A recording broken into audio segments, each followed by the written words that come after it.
What's happening, everyone, and welcome back to the weekly Armchair Kickoff podcast. We're on our United show today, Devil's Advocate, and this evening, on this lovely Friday evening, I am joined by a great panel of guests here today. So to the right of me, I'm joined by weekly Armchair Kickoff podcast regular Jamie McKay, and right down below me, I'm joined by Phil Brown from Beyond the Pitch, and down to my bottom right, I'm joined by Adam Stott from the Mad Red United YouTube channel. So stellar lineup I have here tonight, and it's always good to talk about Manchester United, especially during these times. During the lockdown, it's always good to get the lads on, and always talk about United. First thing I'd like to talk about tonight is obviously the Manchester Derby. It was a League Cup semi-final. Manchester United's fourth semi-final in 12 months. Massive game in Manchester United season. We've been on a great run of form since Leipzig, and look, as Manchester United fans, we're doing fantastic in the league lately, and we're on a consistent run of form since the Leipzig game. And for me, I was massively excited coming into this game. Very confident. Looking at our form, looking at the form of our midfield, especially, have been quite fantastic. And for me, looking into the semi-final, I thought it was a great chance to win. Though, especially looking at Manchester City's situation with the had. But look, the result didn't go our way, and look, we suppose we have a massive week ahead of us now, and coming into the FA Cup tomorrow, and obviously Burnley and then Liverpool next week as well. But in terms of the derby itself, I'd just like to get the lads' thoughts on the game. And Jamie, I'm going to come to you first. Like, how would you assess the Manchester derby in itself? Like, what are your overall thoughts in the game? Obviously disappointed with the result, because I felt there was an opportunity there, and it seems like we're falling trap to being the bridesmaid and not the bride at the moment. We can't seem to get past that final hurdle, which I think long term, if it keeps happening, it might be a bit of an issue with our bigger players at the club wanting away, because players want to win trophies. Particularly like the likes of Bruno Fernandes, I feel like they're going to be looking at this in a couple of years if it keeps happening and we can't make that step up. But with regards to the game, I'll be as honest as I can, and I'm like, Keane. I just think we got beat by a better team, and it hurts me to say that, but I just think they done everything right, and we didn't really have answers to it. I was a bit surprised that he left Bailly out, because I feel like I've said before, he brings all the attributes that Maguire doesn't have, and I feel like and they have been for a few weeks. So that surprised me a little bit. It's obviously good to have Victor available, but I felt like we should have stayed with the tried and trusted two that had performed so well. I would understand if they'd changed it if it didn't go to plan with Bailly and Maguire, but I think they got quite a solid little partnership going. So that was a surprise at the start, but just in general, I just think we lost the midfield battle. They've got very good midfield players. I thought Gundogan was fantastic. He linked everything up through their midfield. They didn't hurt us so much. They had their chances, and so did we. But I just didn't see enough from our bigger players. The likes of Bruno, Martial, Rashford, they didn't turn up. I thought Pogba wasn't at his best. As I say, I don't think we played bad particularly. I think we done as well as we could, but we just caught them on a night where they were knocking it around for fun, and De Bruyne was linking everything. I think Maguire really struggled with the false nine positioning of Kevin De Bruyne. We didn't deal with that very well. And when you've got Sterling and Mahrez, you're always going to have them attacking options in the wide positions. It was like we were sort of concentrating on 2 or 3 different things and not just the one. The press wasn't good enough. For me, I've said on multiple occasions as well that I don't think Martial's a number 9.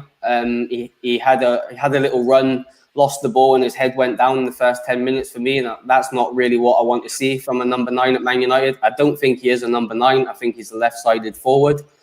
I think that's an issue we're going to have to assess longer term if we are going to be up there and challenging. But I just think they were better on the night, to be honest with you. And it's obviously hard from a Man United perspective to admit that, but it's just the truth. And I feel like they'll go on and win it as well. And when I watched them against Chelsea, I just thought, yeah, we could be in trouble here. And if we're completely at it 100% and they're at it, they win the game. Like, we're more than capable of beating them. We've done it in the past, but I thought they were brilliant. And as I say, it's not nice to admit it, but sometimes you've got to be honest and say, do you know what? They were the better team. It's probably one of very few occasions I've watched Man City beat us and I come away not disappointed, because I was like, do you know what? We had an opportunity, we didn't take it, and we got beat by a better team. So we move on, and we've got other avenues that we need to concentrate on. We've got an important game on Saturday and that we need to bounce back from and get that winning feeling again. And then we move on to the Burnley game and a massive game against Liverpool at the weekend. So we can't sit down and feel sorry for ourselves. But yeah, obviously disappointed. It would have been nice to get to a final. It would have been good for Ollie. It would have been a confidence boost for the club to finally get past that stage. But we need to dust ourselves down quickly, and I think Ollie would have done that with the boys and got them back on it and ready to go tomorrow. Yeah, absolutely. It's just one of them times. Like, you know, I was disappointed, but again, like we didn't create enough, and I think that's. But look, again, I'm not gonna heavily criticize the team because Manchester City were good, and Ruben Diaz, especially, Jamie said it in the comments there. He was someone who he was a very good performance by him. I thought he was quite solid at centre half, and so he especially for winning the first ball, he was fantastic. So look, again, we can't dwell too much on the result. In my opinion, loads of football to be played in these next kind of eight days. So look, we move on and to bigger things. We bigger fish to fry now in the Premier League. Phil, what are your overall thoughts on the derby yourself? Like, I know it's our fourth semi-final in 12 months. Do you think is this a mental thing that we're suffering from at the moment, that we can't get over the line in a semi-final? No, I don't think it's a mental thing. I just think they're losing the better teams. I think if you look at Chelsea, the semi-final, Solskjaer took a lot of criticism, probably rightly so, for the team that he picked. With the Bailly situation, I mean, I understand he's probably been United's best centre-back. They played him 4 games in a row, which is unheard of for Bailly. He's been injured so much. And I just feel because of that false name, because of De Bruyne and Mahrez coming in, I don't think United were worried about pace and behind, and felt that they'd probably be all right with Lindelof and Maguire. So I think that they probably chose to leave him out on that basis. But it does mean if he was available to play, considering you could have left him out against Watford and give him a rest, it is a bit strange. But I don't think it would have made much of a difference had he played anyway. United had 39% possession in that game at home. And to be honest, one of the things that disappointed me the most about it was I saw a lot of players that looked okay with losing. I didn't see any bite. I didn't see anyone that was desperate to turn that result around. I didn't see him. He saw it at the end, them high-fiving and hugging. And, 2 weeks ago, I heard about a winning mentality at Leicester. Is there only one there? And it certainly didn't see a team the other night, Tuesday or Wednesday, I can't remember what day it is, Wednesday, that were desperate to get to a final. And that's the part of the things that worries me, is that when Solskjaer says, the lads took their foot off the pedal after getting a good result against PSG. Why are they so easily satisfied? And if you're Solskjaer, he's in his 3rd season. Now, I support him 100%. But he can't keep asking for time. At some point, time has to be up and say, okay, well, you've had time, you've had money. Why can't you win these games? Because that's what will defend you at Manchester United. 2 shots on target, 39% possession at home against Manchester City, against the team that we're talking about to win the league. Manchester United keep showing that whenever the pressure's on, we talk about 4 semi-finals, but really you could argue 6, because if you take the last 2 games of the Champions League, 2 games where they only needed a point from, they lost both of them. Whenever there's pressure on and this United team has questions, they fold, which makes me concerned about what if they were in a title race March, April when the pressure is on. I would worry. Yeah, you've made a very good point there. Like, when you take into consideration, you have the PSG, you have the Leipzig game in themselves, and look, they're 2 massive games, and get a draw on one of them, and we're in the Champions League, and we're not in the Thursday Night Cup. Like, even that Istanbul Başakşehir game, like that alone was like disappointing, because that shouldn't have happened. That's inexcusable. But looking ahead, Adam, to the Watford game tomorrow, like, are you looking at this now, and are you thinking yourself, do Manchester United make massive changes? Because we have Burnley in our game in hand in the Premier League, and we win that, we go top the league. Or do you think does Ollie maybe look at this and say, I need to play kind of a blend maybe of youth and experience for this, because we need to keep, as Jamie said, keep that winning feeling going. Like, how are you feeling coming into Watford this weekend? I think there's a lot of players in this squad that need game time, because it's like Phil's touched on there, when it comes to the running later on in the season, you've got to be able to rely on a player to come off the bench. I know we've all got our issues with substitutes at the moment and the lack of, and the consistency of them, but it's like Juan Mata, it's like Dan James, these sort of players that, you know what, come the end of the season, when, if we're still in all these competitions, we're going to need, when do you play them? When do these players play? This is the problem that Ollie's got at the moment, because he keeps playing the same players. I'm confident tomorrow that we're going to see Bruno Fernandes and Harry Maguire in that team. There's no reason that they should be starting that game. No. There is no reason at all. You've got Donny van der Beek, who can easily come in and play. You've got Mata there who can come in. You've even got Lingard who can come in that role. Dan James is there. Obviously, he's already said that Ighalo is going to play some part. And then you look at the back, I'm thinking, well, you've got Bailly, you've got Axel, Lindelof. Who do you play out of them? Because, you know what I mean? Like I said, I think Harry Maguire will play. He plays every single game. And it's like sorry, is it James at the top? I can't remember his name. Jamie, sorry, mate. It's like he said then. He was talking about Eric Bailly in starting against City, and it was interesting how you said he's always favouring Harry Maguire. Now, everyone assumes that Harry Maguire is the one that should be partnering one of these players, but Ollie Solskjaer keeps playing Harry Maguire instead of giving the likes of Lindelof and Bailly a chance. I mean, I had no problem with Lindelof coming in against City. I thought Bailly should have played, because he's been our best defender, and as a defender, I feel like if you're being dropped for the biggest game of the season, having been our best player for the previous 4 weeks, then where is that going to leave you and your mindset going into the next game? So for the Watford game, I just think we have got too many players, and Ollie needs to find a way of playing them to keep them happy, because there's going to be a time in this season, we're not going to keep getting this lucky with injuries, where we're going to need these players, and they're going to be coming in cold. He has to find a way of resting Rashford. He needs to find another way in the forward line. I'm convinced Cavani would have been playing if he was able. And then, would we have ever seen? Are we ever going to see Mason Greenwood in his rightful position as a number 9? Because he's fourth in the pecking order as a number 9. When everyone's fit, Ollie won't play him ahead of Cavani. He won't play him ahead of Rashford, and he won't play him ahead of Martial as a number 9. It's facts. We've never seen him there. He goes on all the time about him being our best finisher. He plays with both feet, probably the only man you can trust to hit the ball with either foot in our front line. And he's never going to play there. He needs to play. He needs to start learning that role.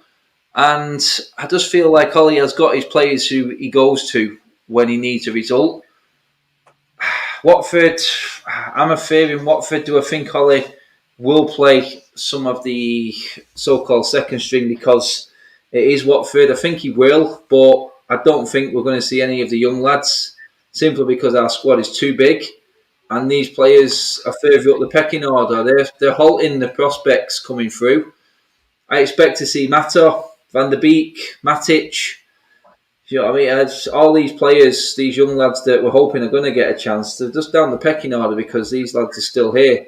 You know, the deadwood that we always talk about. It's not all deadwood, but you know what I mean? The second string, they're in the way right now, and that's what I expect to see tomorrow. I do expect Ollie to play 3 or 4 of his hardened players, or the ones he always picks. So, like I said, I think Martial will play. I think Maguire will play.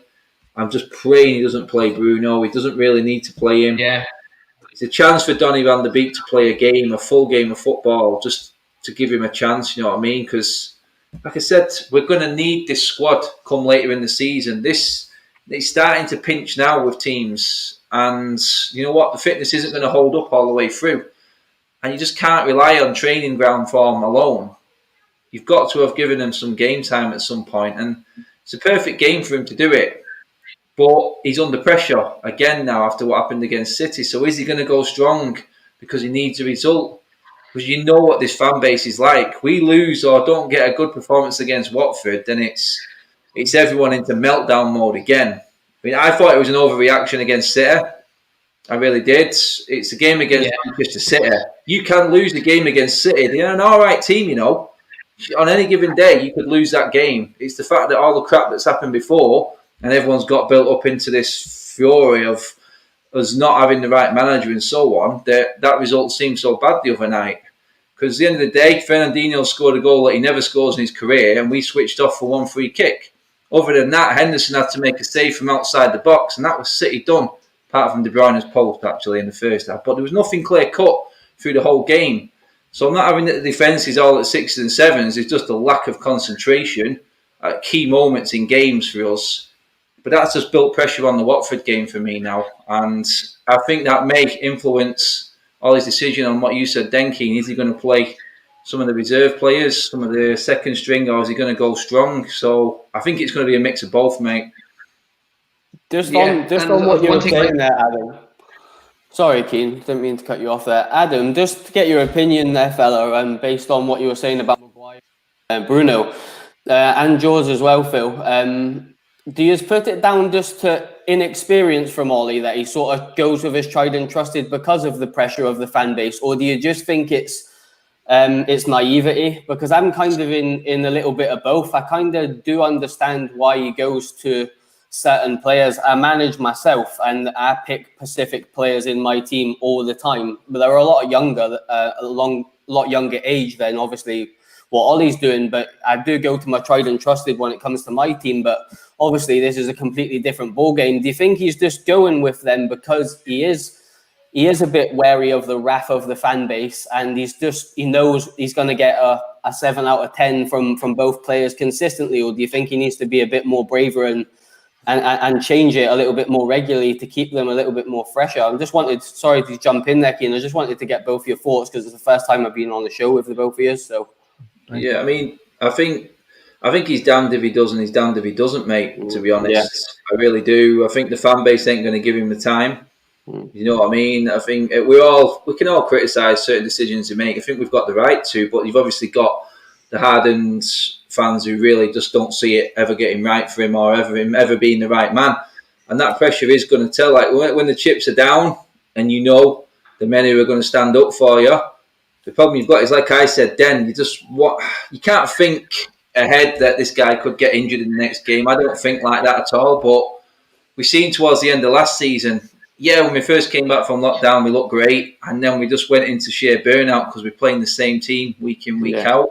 Yeah. I think there's certain games where you can mix it up, but he doesn't. I think that's probably my critique I've got of him. He didn't need to play Maguire in the early rounds of any competition. I don't think Bruno needed to play in certain games, but he does it because he is under pressure. He's a Manchester United manager, and it comes with that pressure. And the way that the modern era has gone, I think sort of forces him that way in a way. And he hasn't got enough under his belt to say, you know what, I am good enough to make this big decision, big call. I just don't think he's got the confidence in himself to do it yet. I don't think.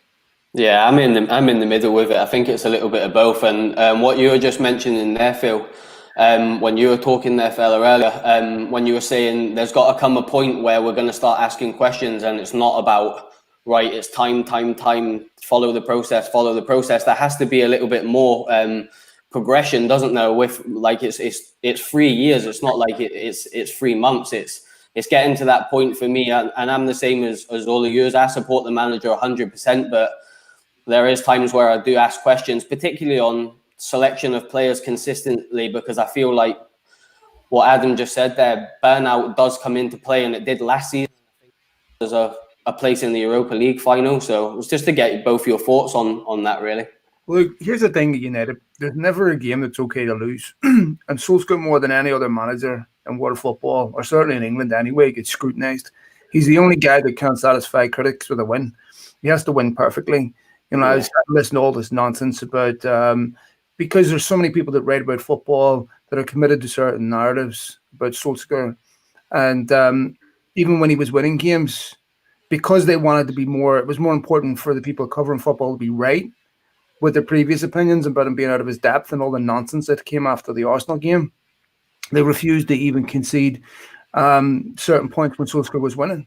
So he's the only guy that can't. Arteta said before only needed one game to prove he was a genius, and Solskjaer, and has to win every week to prove he's up to the task. And every single United game is now no longer about the points. It's no longer about anything other than is Solskjaer good enough and is he not? Because that's all that happens on social media after a United game. It just descends into this is evidence that Solskjaer's good enough. This is evidence that he isn't. So you get all this nonsense. And then you have people covering football that have absolutely no idea what it takes to be successful inside a football club. If you're going to be successful inside of a football club, you need more than a good manager. Well, he's only one person. Right? And all success is not down to just being a good manager. You need an exceptional staff. You need an exceptional football club that supports success, that has consequences for failure. There's been no consequence for failure at United for too long. We've got players on contracts because of marketing value or commercial value that shouldn't be there. If you don't let a manager get rid of players because they're not good enough or provide no service or purpose because they have a commercial value to you, then you have a hard time imposing your authority on people. Once Ferguson left, that power vacuum moved upstairs. It moved up to Woodward. It moved up to people that know nothing about football and transitioned United completely from a business/football club to a business that happens to play football. So everything at United from top down, you talk about culture and DNA. The culture and DNA of the football club is start from the very top. People who make the key decisions in any business determine the culture of it, because they're the people who, whatever they reward, is exactly what people will do. So Solskjaer's done a very, very good job under those circumstances of trying to make United players understand that it's not good enough. It's not just enough. I mean, you take a look at Alex Telles and these players that were signed over the summer. How quickly did they have social media profiles? And the same day they signed for United, they had Twitter accounts. I mean, Telles right away. Boom. This is so.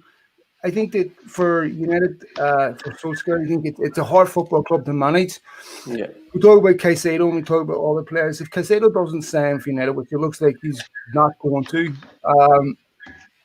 you can add him to Holland. You can add him to just a whole host of players. Jude Bellingham, everyone else that United went after didn't conceded him the other clubs. That's where Solskjaer is paid to make football decisions at this football club and tell this club who they need to bring in to accomplish that success. If they don't bring those players in, it's very difficult, to be successful. So for me, I think to bring the point back for Solskjaer and his team selection, he picks the team that's most likely to get him a result that he trusts, right? So for me, with Solskjaer, he's aware of what's going to happen if he doesn't win, or even if he does win.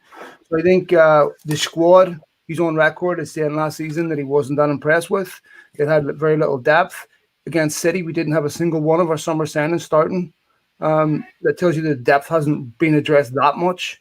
Those problems still exist. So beyond maybe 14, 15, 16 players, I don't think he has a lot of trust outside of that. Yeah, that's a very interesting point that none of the actual summer signings started, and you look into in some sort of perspective, like you see, like he has his tried and trust Tomney and Fred, Maguire, and I'm not disparaging them players in any way, shape, or form. Like McTominay and Fred have actually done a fantastic job in there since any time they come in there and Solskjaer was upon them. Sorry, lads. What? Someone just equalised against Liverpool. Sorry. I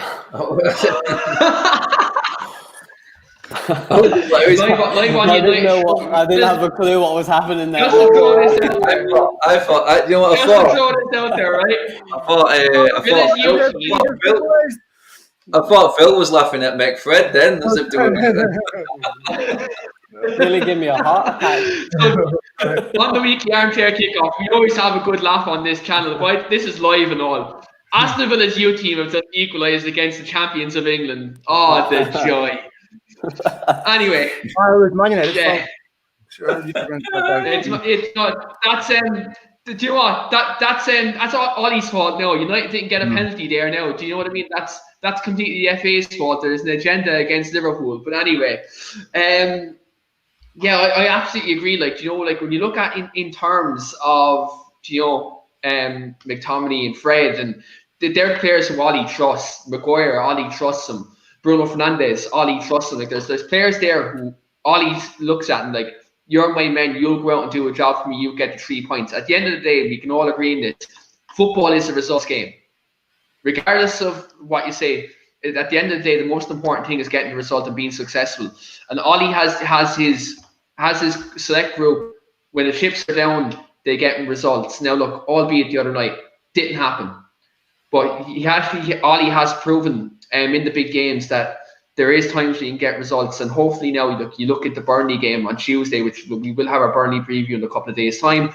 That's a game where I think we need to play our strongest team. You go out there and you make a statement. You go to Anfield, top the table, and then we really see what this Manchester United team is made of at that point. I'm just going to come to a couple of comments here.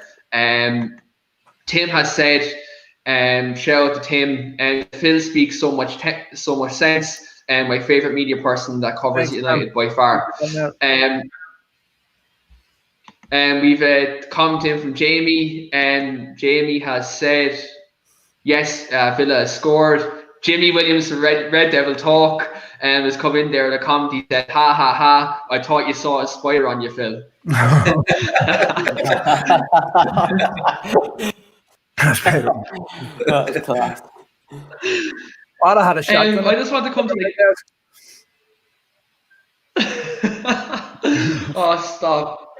One of the final parts I actually want to come onto the show, and before we get to the score predictions for the Watford game, is Ahmed. He's just recently just arrived to Manchester United from Atlanta. Promising prospect. He's coming in and looks like Manchester United, from everyone who's been talking about him in the media, Fabrizio Romano, who covers Italian football, has said like Manchester United are getting a real good prospect, a real good player, and someone who I'm actually personally excited to see kind of how he gets on at Manchester United. I'm going to come to the whole panel and just get their thoughts on the signing of Amad Diallo, and kind of do we think, is he the answer for this right wing problem that we've had kind of post Cristiano Ronaldo? We haven't signed a successful right winger since then. Like we couldn't really say that we've had someone that's proper nailed down that position. So Adam, I'm going to come to you first. What are your thoughts on the official signing of Amad Diallo to Manchester United? Right. So apparently we've been scouting this kid for 4 years. 4 years, so that would have made him 14. United have been there. United think, I don't know if it's United thinking this, but 37 million straight away worries me for an 18-year-old who's not played any first team football in what is an average league in Italy. To be honest, I don't want to be downbeat about it all, but I'm just not going to get taken away by the hype. I've heard other people talk about this kid like he isn't the best thing. I know a lot of people have said good things, but we've just not seen him. And I refuse to say that he is this and he is that off someone else's say-so until I see him in that United shirt doing what £37 million worth is worth at that age. I don't know if that's just simply because it's United and how United negotiate and get deals done. We all know that we're poor at doing that in terms of getting the best for the club. Like Phil was saying then, the players who are at the club now on stupid contracts who we can't get rid of and are stopping the progress of the young players that are coming through because of our negotiating skills. You know what I mean? And I'm all for it. If he is good, I'm not going to start saying that I know this just from watching a couple of YouTube clips of the guy on the training grounds, because that's all we've got to go off right now. So I'm not going to get carried away by it. Some important people have said that he has got some potential. A few people have said that he's not worth all of that. And 4 years scouting him, you'd expect someone at this football club to have something about them to know what the kid is about. So I'm going to back our club and say, look, we couldn't have looked at this kid for 4 years and he's got nothing. I don't see him coming straight into the team. I really don't, because obviously he's not had any experience of first team football, and to throw him straight into the Premier League is not going to happen. He's going to be a baptism of fire, considering, like I said, his lack of experience, even in Italy, at a slower pace style of football. So yeah, I mean, if it works out, it's great, and I like the way we are doing things in terms of the younger outlook and trying to build a younger squad, because I've said it before, the marquee signings don't work at Manchester United. Anyone who's come out United as a legend or with high status was made at Manchester United. There's not one legend who's come out of this club who was just bought in for stupid money and worked. I think the only one I can think of that come straight in and was ready-made was Van Persie. Everyone else United, and I like that sort of way that we're doing it. Maybe we're doing that with the manager as well and the coaching staff. You never know. We're using that mould now.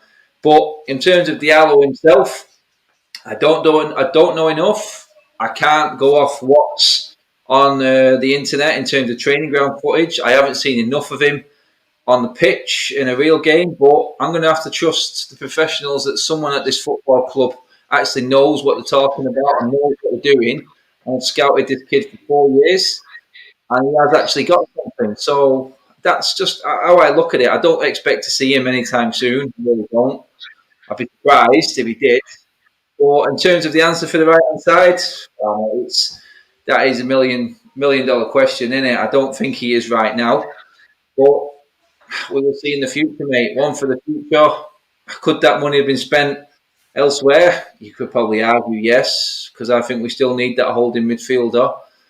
So I would look at it that way if I was being a bit sceptical. But this is the way the club's going now. We're moving forward, and we're looking down the younger generation. We're looking to progress through developing younger players, which is what we have been built on in the past. And we're going to have to go with it. It's simple. We have to trust what's there at the football club, mate, and see what comes of this kid. Hopefully, we got this one right, and he does turn out to be the next best thing. But I'm looking at Chong going over there. He's got to come back from Germany yet. You've got Pellistri in there. Which one is it going to be?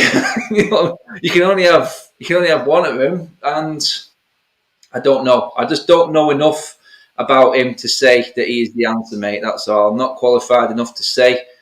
I've just got to trust what the club process is right now, and it seems a bit more sensible than going out buying who we think is big in the media and who looks like the right fit right now. It looks like we are actually scouting, which is what we've all criticised before. So, you know what? I'm going to have to go with it and say, look, maybe we are going down the right path, but I don't know enough just yet. Phil, what's your thoughts on the Amad Diallo signing? He's someone like, in the summer it didn't get over the line because of work permit issues and stuff like that, but we got it over the line, and as I'll just reiterate, there's a lot of fans who are kind of hyping him up, and journalists and kind of the Italian media are hyping him up as well. So from your perspective, how are you feeling about this signing? Well, mate, first of all, you're going to get a lot of young kids, teenagers and stuff, hyping these kids up because of Football Manager and FIFA and all this, right? So have to accept that that's something, right? And that's just part of the culture. But I mean, I'm encouraged by because in the sense that I agree with Adam in one sense in that this is the United signing where they go out, they look at young players, they get someone that you're not expecting that comes in, makes a big impact. With Diallo, for me, it's not a question about his talent. Talent gets you to Man United. You have to have talent for a Manchester United scout to look at you and identify you. That's not the question. The question is, how does he deal with the pressure of being at Manchester United? It's always the question for anyone. Talent will always get you there, but playing for United is completely different. I remember talking to Franz Hoek about this by Dean Henderson for Sheffield United, and he was saying that you just cannot compare playing for Manchester United with other football clubs. Same with Bayern Munich in Germany, Barcelona, what have you. The pressure, the scrutiny, we talked about this with Solskjaer, is just intense. Ideally, you bring Diallo into a winning team, which United are playing well at the minute, where there isn't massive pressure put on this kid to be a catalyst for change. Everything's going to be put on you. Look how long it took Ronaldo before we started to see any consistency from him. We have to be patient. He's an exciting young talent, but what does concern me is that, he's not. Is he going to be allowed to be a kid? Is he going to be allowed to make mistakes? This is a fan base that has, because of the polemics of social media, where everything is either the absolute worst or the absolute best. There's no in between. If you don't play well, you get slaughtered without any level of understanding that do you realise how difficult it is for an 18-year-old to come to play for Manchester United and play exceptionally well every week? It just doesn't happen. We see this with Mason Greenwood now in the second season where it's been stop-start. It has been great. It's going away to West Ham was good. But, there's still massive amounts of development to come from him.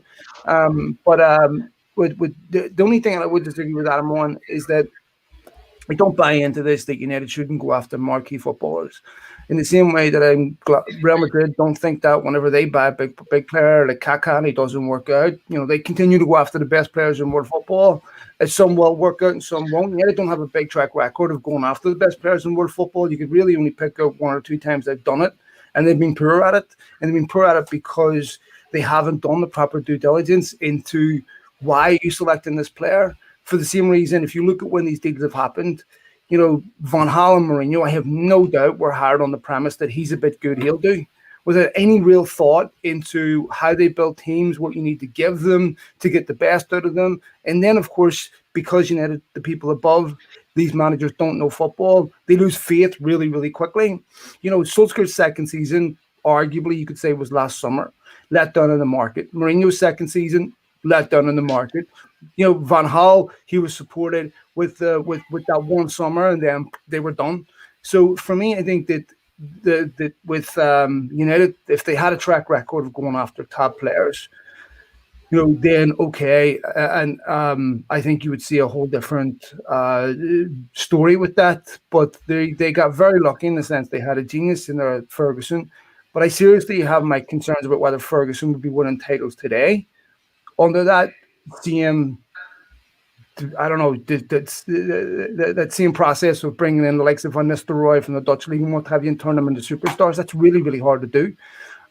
So for me, I think I don't think you turn around after 1 or 2 after a couple of bad signings and say we're no good at sending the world's best players, so we're going to stop doing that. That makes no sense to me. So I think they should still go after that type of player, but won't. Because the Glazers like the idea of buying young players, developing and selling. Resale value determines so much of what you need to do. You're not already thinking about how they sell a player before they buy him. This is what happened with Reguilon, where they didn't want to commit to that buyout, the sell-on clause. This is why they didn't get Haaland. Personally, I like to rather see Haaland at Manchester United scoring goals, putting them in cup finals, winning trophies, and then if we sell him 4 or 5 years later, bought him for 20 million, sell him for 85, I'd take it. Yeah, I would say Haaland wouldn't be world class when we could have signed him. No, he would have been prospect as well, because this is before his first season in Germany. I call a world class player coming in as a Paul Pogba. That's what I expected. I wasn't referring to Haaland, mate, but I fully agree. And listen, I understand the skepticism with that. You can go with Varane and you can go back and say there's been some examples, but I just think they've been really poorly executed by United. And I think that when you look at Barcelona, when you look at the teams that consistently win trophies, when you look at the teams that have 3, 4, 5 years, Barcelona was a perfect example. They had a brilliant mix of domestic young talent that was developed through their academy, mixed with the best players in the world. And I think it's the Glazers love to hear United fans saying things like, "Oh, don't go after the best players in the world." I mean, to me, as much as I like Diallo, right, there's players out there that are much more ready-made to come into Manchester United right now and be an instant success. I mean, there's no kid at 18 we could have brought in what Bruno Fernandes did. So now Bruno Fernandes would be a marquee signing for someone. And now it would be, yeah. Yeah, would someone not sign him on that premise that we're not very good at signing marquee players? I mean, so to me, I get what you're saying about. That's just where I would disagree slightly. Yeah, would you say that I think we made Fernandes the marquee that we have as well. It's like, I think it's defining what's the world class, because you get mixed up with how much you spend on a player to how good the player is, because you spent the amount of money on Maguire that we've done, and we all know how that's turned out for us. It looks like on paper we've signed a world class player, but really we haven't. We just got our pants taken down because we're so inept in the transfer market. Yeah. So, and then we're literally jocked. Yeah, I don't think there is a world class player out there at the moment, to be honest. I agree. You've got a lot. I think the day of the world class players gone. You look at, I mean, Mbappe could come in, and he's, let's be honest, he's not pulling up trees, is he? He ain't outstanding. I agree with you on Mbappe. Yeah. You'd have to pay a lot, wouldn't you? I think Neymar probably sticks out, doesn't he? But he brings his own problems. I think I think the world-class player dies with Ronaldo and Messi. To be honest, I don't think there's anyone who can lace their boots in this current market. For me, I think it is. I think that the tactics in the transfer window have to be very clever now. Like Phil said, it's got to be. It's the scouting side of it as well has to be combined with looking at the financial side of it. It's a tough market, I think, right now, because I don't think there is players who I think could come in and do a job straight away for United. I mean, we all thought Sancho would, but it's just one of them, isn't it? You don't get the Bruno Fernandes every single day there. You don't get that instant impact. I thought that's what we thought we were going to get with Pogba, and we just didn't get it. And it's a tough market. I just think it's very difficult. Yeah, absolutely. And I just want to throw it out there with regards to the Bruno Fernandes sign. Jamie Murphy, who was a podcast regular here on this show, 8 months before we signed Bruno, like we worked together and work, and I was saying, look at this player from Sporting Lisbon, Bruno Fernandes. You need to go out and sign this kid. This before I was on the Bruno Fernandes social media sensation train that I've been doing kind of the last kind of couple of weeks to wind rival fans up. But dude, I just love that player. I never want to see him leave Man United. Bruno, like the impact he's made and the passion he shows. I haven't admired a player this much since the Sir Alex era. Like, he's been someone who was just. If we can get quality around him, we can be a catalyst for those future successes. Before I'm going to come to the whole table now with regards to score predictions. But there's one final comment that's in there for Phil, with regards to Mark Dempsey. Tim has said, Phil, any insight into what Mark Dempsey's new role is in the academy? I honestly don't, Matt. I haven't asked. But I think what's important is to also acknowledge with Solskjaer in relation to that question is that Solskjaer is managing a football club where Mourinho and Van Gaal are managing a football team. We're seeing the academy being rebuilt, which we should have seen, which should have been done years ago. And hopefully we can see if Solskjaer was to walk away today, we'd leave a much better than what he found out. So to see the academy being rebuilt with players from all over the world, United invest in their academy again, is really, really encouraging. I think that that's something that the football club never should have neglected, and it's encouraging to see that. So United are putting a lot of money and investment and time into their academy. I don't know exactly what his role is, but it's encouraging to see how much of a focus that is. Yeah, and I can't say too much that with Man United's academy, if we can just keep that tradition going, because as we see down the years, there's always a gem that comes out of this academy, and you see even in recent years, the Rashfords, the Greenwoods, Brandon Williams has come out and he's played very well as well in the team when he's got a chance. So yeah, I second that. If we can put more focus into the academy and see players to come through, and like we've likes of Charlie McNeil and that in there who are playing some stuff there at the moment, definitely. Players who we have an eye on definitely for the future. I'm just going to come now to the whole panel because we're just at the end of the show now. So I'm just going to come to the whole panel now in terms of score predictions. Now, usually these score predictions, we kind of know what the lineup's going to be in kind of the league games and kind of the Champions League games.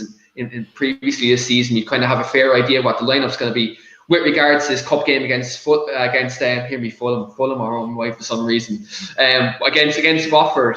We don't know what we're going to see because obviously there's a massive game against Burnley and Liverpool next week. So there's a huge kind of thought in terms of like there's going to be wholesale changes tomorrow. So I'm going to come to the whole panel regards to score predictions. Jamie, I know Donny van de Beek is someone who you rate highly. Do you think Donny gets a game tomorrow? Do you think does he get on the score sheet?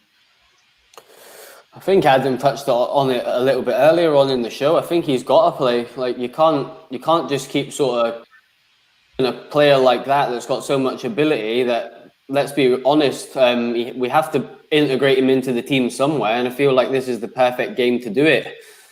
It is very difficult because we like was pointed up earlier. We have a big squad and these players need to play. And I do feel like the youth are suffering at the moment. I know Phil was saying there's a lot of work going into the academy, and I want to start seeing these players progress into the first team, the ones that are ready to make that step up. But you can't do that at the moment because there's too much dead wood at the club. So I feel like that's something they need to work on over the next maybe 12 to 18 months, trying to move them players on and look for a natural progression into the first team, because we are a team that does promote from within. But I do feel like you're going to get your Matic. Yeah, I'm on your wavelength, Adam. I feel like he'll play Maguire. He'll look to get the job done, because he's not in the position to. Moment, our fan base is ruthless when it comes to a loss. It doesn't matter who it's against, Manchester City or Watford. We're always going to have a little moan about it. Some a lot more than others, and I feel like at the moment Ollie's not in the position where he can gamble too much, so he will go to his tried and trusted. But I do feel if he's not careful with his selection, it could go horribly wrong. So he does need to be mindful of putting a team capable of beating them, because I wouldn't go into that game confident with Ighalo up front, I'll be honest. I do feel it's the time to maybe start a Greenwood in the number 9 position, bring a little bit of creativity into the team, put Donny just behind him, get him on the ball. But I feel like we'll get the job done because we have to, really. I don't think it's a game that we can lose. We need to get that winning feeling back, as I mentioned earlier. The heads are going to be down in the fan base until we win games. The fan base and the club's a lot happier when we win games, and I feel like we'll have a little for Watford. But I think Ollie just needs to be careful. He don't take his eye off the ball too much, but he also needs to know the players that he needs to rest as well. So it's a tricky one for him, and I just hope he makes the right decision, as I'm sure the whole fan base does, because we've got a massive week coming up, and we can potentially go top if we beat Burnley, and it would be nice to go to Anfield, top of the league, won't it? So I feel like he's got to make the right decisions, and I hope he's been working on that all week, which I'm presuming he will have, and I think we'll get the job done. I think we'll win 2 or 3-0 tomorrow, but it'll be an interesting watch purely for the selection. Adam, what's your score prediction for tomorrow? Yeah, I'm thinking 3-0 myself to United, because I do think he is going to go slightly stronger because of the pressure that's on to just put the midweek's game against City to bed. And I think that's what we're going to get. I think we're going to get a mix of second string and first team players. I think that's what will be way too much for Watford. Not doing too bad.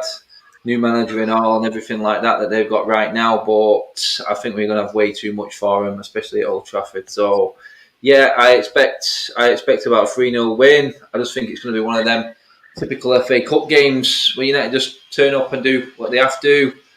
I think Watford's eyes are elsewhere as well, so I just feel like it's going to play into our hands a bit, and we will end up comfortable in the end. I do get what he's saying there in terms of it could go wrong if he doesn't, but I think we'll have more than enough to beat Watford tomorrow. I'm confident that we will. And so you're going to go 3-0. So Phil, what's your score prediction for tomorrow evening? I think United will win. It'll be comfortable. I think a couple of problems for Watford is their away form is terrible. 3 wins in 13 all season. Their second best player, their best player this season has probably been Sarr. Second best player is the young Brazilian up front, João Pedro. He's doubtful. So I think United couldn't have asked for a better tie at home. And I think United will win it by a couple of goals. Yeah, and I echo everyone's thoughts. I'm the only person here though who thinks we're actually going to concede a goal tomorrow. I'm going to go 3-1. Again, I think Gordy and Ighalo, I'm going to be sentimental here. It's basically like the Ighalo testimonial, isn't it? Like where it's United against Watford, and it's potentially his last game for Man United at Old Trafford. There's no way he starts again. I think he'll be on the bench. He'll come on if United are comfortably winning, but Solskjaer knows if he started Ighalo and they lost, he would get, for a guy that has no future at the football club, for Solskjaer to start Ighalo. I think he'll come off the bench. I think actually Solskjaer said he'd be on the bench. There's no way Ighalo starts that game. Yeah, so like I'm literally gonna be sentimental and say like he'll get on the score sheet. He'll probably come off the bench, and then we're gonna get an Odie and Ighalo penalty just because we need to keep that penalty record up, because I know Jurgen Klopp is so worried about it. So Odie and Ighalo is gonna go out and he's gonna score a penalty tomorrow. And Donny van de Beek gets on the score sheet for me as well. It'd be good to see him make an impact, because I really admire him. He's a fantastic footballer, and collector's item tomorrow as well. We're going to get a Victor Lindelof goal as well. I'm just going to throw that out there as well for anyone who likes doing bets on Paddy Powers. So that's a nice collector's item for you. But yeah, we're going to go 3-1 United tomorrow, and hopefully, Joe, we can go out and make a statement tomorrow. Let's move on then to Burnley, because look, we go out and get them 3 points. We're top of the league, and who would have thought that at the start of this season?